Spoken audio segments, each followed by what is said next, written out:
বিহপুৰীয়া থানাৰ অন্তৰ্গত বগালমৰা আৰক্ষীৰ অভিযানত জব্দ বৃহৎ পৰিমাণৰ জাল নোট। হাতেলতে গ্ৰেপ্তাৰ ছায়েদ আলী নামৰ এটা সৰবৰাহকাৰী।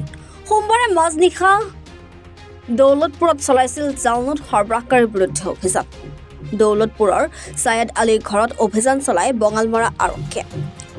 আৰক্ষী অধীক্ষক মিহিৰজিৎ গায়নৰ নিৰ্দেশনাত চলিছিল অভিযান। ছায়েদৰ ঘৰৰ পৰা উদ্ধাৰ 2,51,000 টকাৰ জাল নোটসহ দুটা মোবাইল ফোনো।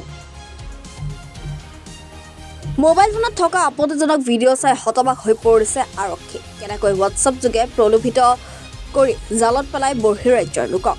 তাৰ বহু দৃশ্য ছায়েদৰ হোৱাটছআপত লাভ কৰিছে আৰক্ষীয়ে।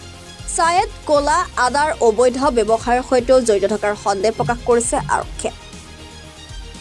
বিহপুৰীয়াৰ পৰা মাধুৰ্য দাসৰ ৰিপৰ্ট, এনি ভাৰত 24।